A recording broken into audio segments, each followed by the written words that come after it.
Hey guys, have you ever blown out the whites of your photographs? I'm here to photograph the white pelican, but the issue I'm having is if I listen to my camera's meter, my whites turn gray.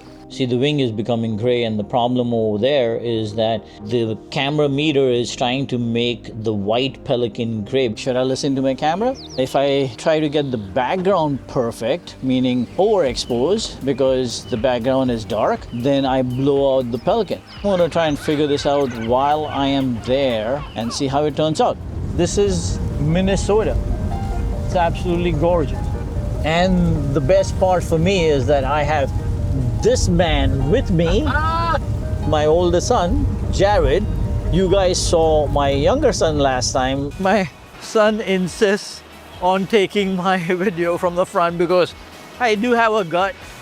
That's Cody. Cody's from Aspen Resort. I'm here to photograph the white pelican. He's helping me out. He's going to take me out on the boat. Oh my God.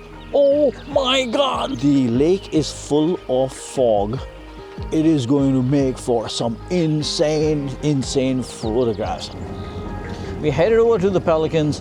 First, there is a rock, and we're going to go to the rock, and the rock has got about a dozen pelicans, and we'll see what happens, and that's where I'm going to get my metering proper. And then once we're done with that, we're going to head over to another rock, and the other rock is the insane rock because it's got over 80 pelicans sitting over there. I want them to come when they go into the water, when they land. Holy moly! Wow, these guys are gorgeous. How big are they, Cody? Pelicans are basically the only bird that can actually hold more in its mouth than it can its actual stomach. It makes them pretty neat. And when they actually catch a really big border or something, it's quite amazing to see them try to get it down. Yeah, too far? Jesus Christ. Yeah, that's what I think when they're landing is where I would love to photograph them. The issue is they're landing with their butts behind me. Yeah. Come on, no, butts again. That's what you gotta do. You gotta get it when it. Yeah, but I want the water splashing up. I know, I'm saying I want, but it's wildlife, I get it. I get it. It's funny, we don't pay attention to the American white pelican, but it is a gorgeous bird. Cody brought us really close to the pelicans, which is great, but I didn't know how they behave, so I was like, all over the place, and I was like a little kid in the candy store, and I think that is what goes wrong. You focus on one bird and one bird only, but I was trying to figure out, hey, this one is not giving it to me, let me get it from this one, and they were flying in, and there was so much happening at the same time. I'm human, I get carried away, but I know what to do better tomorrow. Focus on one, like I always speak to you guys about. Focus on one, don't look at the next one. And of course, as far as the exposure is concerned, I believe I have figured out something, because when I point out the spot meter to the bird, the camera is telling me, hey, that is gray. So it makes the white bird gray, right? So I got to overexpose that. Now I just need to figure out exactly how much to overexpose it, because if I want white and I blow it up and I expose it by 2 stops, I'm going to blow out all the details. So I think I may need to go about 1.5 stops or 1.33 stops. I'm not sure, but I'm so disappointed in myself, because after having success over success over success, you get one failure, and then that's the time you have to put your ego aside and say, hey, you're human and you didn't land it in the first day. It's okay. We'll try again tomorrow. So no, I didn't land any shots, not because of exposure, but because I didn't learn the animal behavior, the bird behavior. We sell a lot of action. So I'm looking for action, but these birds are so graceful. Action is just half a second before it hits the water. That's when the action happens. See, here you go again. I got the back, and again, we are not in control. It's wildlife. She landed, I think I nailed the focusing on the face, but I got the back when the pelican landed. I didn't get the front. And I actually don't know how to behave because I feel like a failure right now. Yeah, the other thing that I've done wrong is I have misjudged my calculation of the lens. I thought that a 200 lens would be okay, but it's not. I need at least a 400. And I should keep that in my mind all the time, no matter what. A bird is a bird is a bird. She doesn't cover the entire lens. So a 400 would be perfect. The birds are far, so that's one disappointment. The other disappointment is the exposure. The third disappointment is I have not studied the animal behavior. I teach you guys all this, but sad, I haven't done it for myself.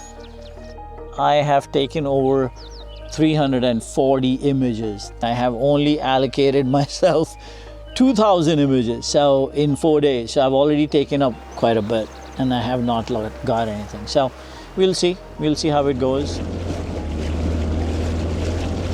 Look at that pelican right there. I just got my test shot in. I think I got a really good shot of it. Of course, they were a little bit further out, but we'll crop in.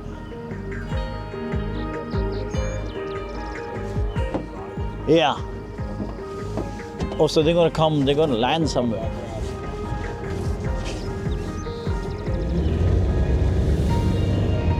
Oh, here they are. That's the one.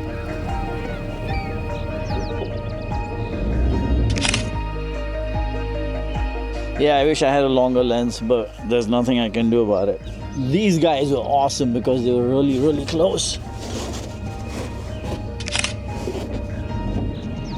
See, I've taken my shutter speed up to 3200, and the reason why is because the sun is hitting them, and if I don't do that, I overexpose the feathers. So yeah, it is gone into my dead zone where you don't really feel much because everything is frozen, but at the same time, 1/3 of a stop, if I'm wrong, I get no details on the feather. So 3200, 640, and 2.8. I can take my 2.8 to f4, but I'd rather stay with the 2.8 because I'm far and I'm sure I'll need to crop a little bit.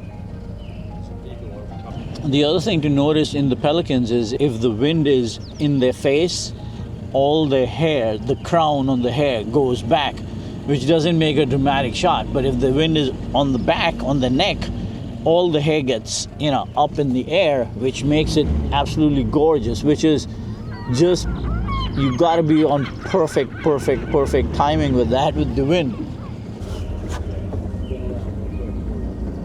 Here they go. Come on, land, buddy, land. Not with their butt.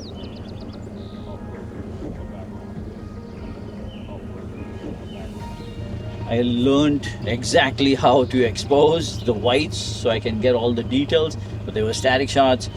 And I am chasing action. I am chasing the feathers, the display of the feathers. So, I have 2 more runs. Hopefully, we'll be able to land it within those 2 runs. Even if I go back with 1 photograph, I'll be a super happy man. I'm looking at day 1 and day 2, and the issue that I'm having over here is that the pelican is coming out a little bit gray. The reason why she's coming out gray right there is because the camera meter is telling me to make it darker because it's trying to make the white pelican gray. So I don't have to listen to my camera, I just got to listen to my brain over here, and that's going to help me out. And the other issue I'm having is that if you see the background is so dark, if I have to go and make that darkness go away, then I'm blowing out the pelican. On the grayscale, the pelican is sitting at the end white, and I just need to open up my maybe 1.5 stops or 2 stops, and I think that should make everything better. The problem is that this is pure white, like it has very little details, the water. So from here to the pelican, I'm going to say it's about 1/2 stop difference between here and there. So I'm going to measure the water, or I'm going to measure the pelican's wing and open up by 1.5 to 2 stops. And I think that should make this problem go away. But as far as the composition is concerned, I hate it because I'm on the boat and I am about 2 feet higher than the water, and that I don't like that level. So maybe I'm going to lean over the boat and closer to the water. Hopefully that will get me the composition that I want. So here we are, back to the Pelican thing, and I have to be honest, I am just killing myself from inside. It is just an absolute nightmare for me. 2 days, not a single shot to speak about, you know. I am going nuts, but we'll see what happens. We are headed out again. Like I said, technically I think I'm sound. It's the positioning of where the bird comes and how high I am, because you see this boat here, this is at least 3.5 feet up and down from here, and I am sitting over there, which is 3.5 feet above. And since I don't have a long lens, I cannot cheat, right? So I have to get close to the bird. What that means, I'm dipping down, and when I'm dipping down, it's never good looking down on anybody, any animal, any bird. So I gotta look up. And I think the only way I can get that is if I risking my camera over the edge here. Oh, look at that. Yeah. Ay.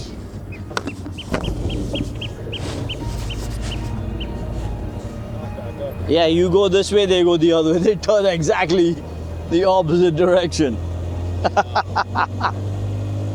Did you see that flip? They just turn immediately. Facing it right now. Yeah. Come on, take off now, guys. Just You get a good shot like this. That's just perfect take shot. off. Wow. This is like, come on, this would be awesome. Just come on, get up and leave. Get up and go. Go, boys. Whew.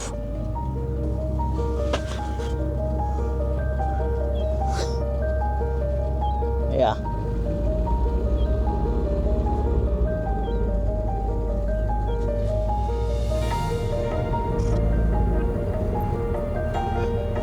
No. Why do you go on the back? Why? Why?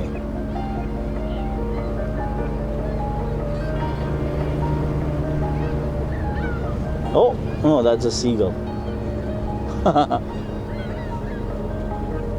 Okay, go, go, go, go.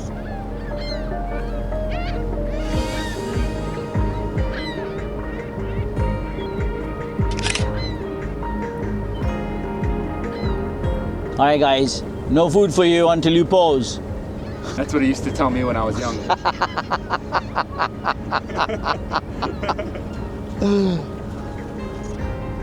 Ha ha! I think you got one there. I definitely did. You got one. I definitely did. Whoa! Cody, can we try that again?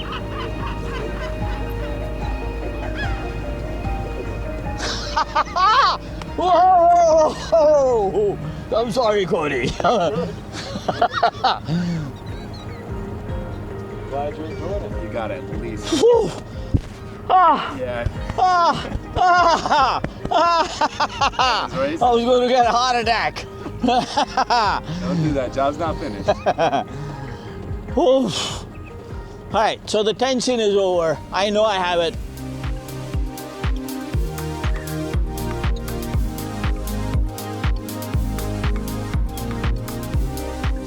Woof. Me. Whoa! Whoa! Whoa!